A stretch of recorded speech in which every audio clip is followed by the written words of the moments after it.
fédération dañ ko demander pour que mu fédérer man Jaraaf Youssou Ndoye en tant que élève CM2 dama bëgg pour que fédération bi nañu ko jox ñun Wakaam ñu jàngal leen lan mooy tur tout seen tur nañ ko oyoo nit mënuñu la tuddee fédération nga war a fédérer ngay tas sunu conférence bi dañu wan Sénégal ne histoire a gunu dañuy wan rek Sénégal ne ba léegi nu ngi nuy tooñ bu fekkoonte ne fii Sénégal mas ngeen gis sénégalais ñaari sénégalais yu xeex te kenn saagul sa morom bu nekk da ngay saaga sa morom noonu def nañu mbuur def nañu loola vraiment nan ko waxte dee waaye léegi mbuur am na grand frère ñun amul grand frère parce que mbuur ñoom ñooy ligue bi ñooy fédération ñoom ñoo fa nekk plus waa Ndar di leen jàppale parce que Wakaam ma fekki Ndar sa Ndar tey jii bu fekkee Wakaam dafa dóor benn direct la dóor te Wakaam dóor nañ ko 80 direct te mësuñu wax lu tax demuñu fi Jurbel dama ne ndax Wakaam demul Jurbel reporter bi doon reporter match bi moo yuuxu yéen journalistes yi na ngeen ko jël su ngeen ko jëlulee tamit bu ëllëgee dinañ defar suñu koy texte dëkk bi mu leer bi nga demee Ndar joueurs yi ñu ngi jaar si fii ñuy seetaan si jaar si guichet yi dañ leen génneel ay ticket ñu dox si biir ñu ne Wakaam du dugal otoom si biir stade Ndar pourquoi parce que Wakaam bu dóoree Ndar wàcc kenn waxul ñaari tali dem mbuur songo leen histoire dóor leen ba ñu leen di nëbb ba mujj gi mbuur la am nañu finance sax mbuur kenn waxul dara mbuur ñu ñëwaat Wakaam man Jaraaf Youssou Ndoye keroog ba ñu am histoire ak Casa ñu jël ay jaasi def ko si ndënd yi xale yi ñu leen di dàq si kaw turbine yi man mii maa dem police jëppal man mii maa demoon négocier ji arrangé ji ba loolu jàmm am si ñun ñëpp ñu nekk si jàmm. ñoom ñooñu nga xamante ni ñooy bëgg a nekk ay président liga président nanga kenn matu si dara c'est des zéros c'est des insignifiants dama ne lii ñuy wax si biir net bi na arrêté noonu dinaa nag yaay kenn nañu bàyyi seen yi ñu def si net bi ou bien nun suñu boppa dina leen jox suñu yeneen i pexe nag du dara loolu li fi maam yi bàyyi fu nu gisiti sa tur dugg si biir net bi nga ñuy wax lu dul loon su ko roogee boo tuddee sa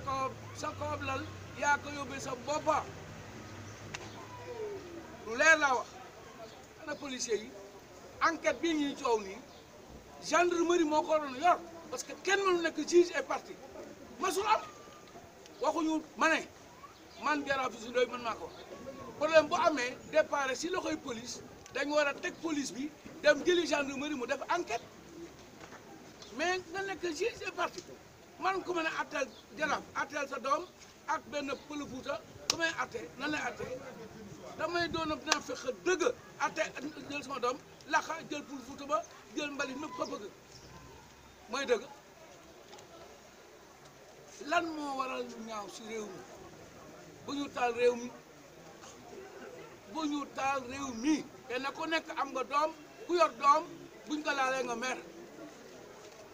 booba léegi nag ñun notable Wakaam ñun xale Wakaam ñu ngi dox jàmm hier wax nañ mën a dañuy entendre xale Wakaam hier wax nañ mën a dañuy leen di entendre rek waaw man ñu gisee 6 heures lañ ma ko wax 7 heures ñu ne ma guni duñ fi finance loolu mooy la xanaa ni kay boo koy entendre da nga koy entendre bàyyi ko mu ñibbi boo xamante ne du rëcc avant Wakaam fu mu rëcc fan Malick Thiandou ay nit yoo xamante ne tekkuñu dara si réew mi maa ko wax maa ko dégg DTV mu wax bi ma ko déggee DTV mu wax DTV maa oo seen responsable xamal ka ne ko arrêté leen seen yooyu waa Ouakam ay sauvage lañu ñun bu ñoon ay sauvage dinañ nekk ay citoyen français ñun sauvage ba ñu solee pantalon chemise day tey ba ñu xamee lan mooy jeu actu day tey cadre yi ñu am noo fi ëpp cadre Ouakam dama ne coow li lañu wax ne arrestation yi ñu arrêté nañu arrêté waa Mbour comme ni mu waree lii waa nañu arrêté aussi ay policiers comme ni mu waree su fekkente ne defuñu loolu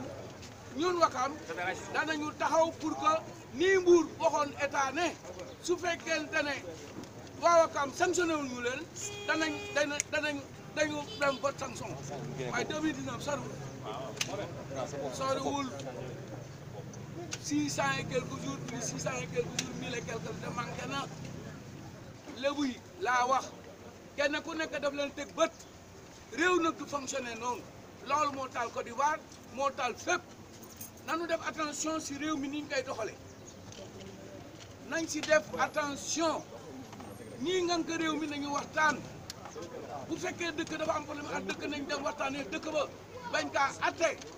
si nul coutume dan ne bu dara ëgsee au lieu que ñu koy toog di ko voté nañ ko waxtaane bon état nay waxtaan ñun bu ñu bàyyee rek ñoo ndar ñoo waa ji benn problème du am bu ñu demee bu ñu bàyyee ndar aussi benn problème du am pour ma wax la ay mbokk lan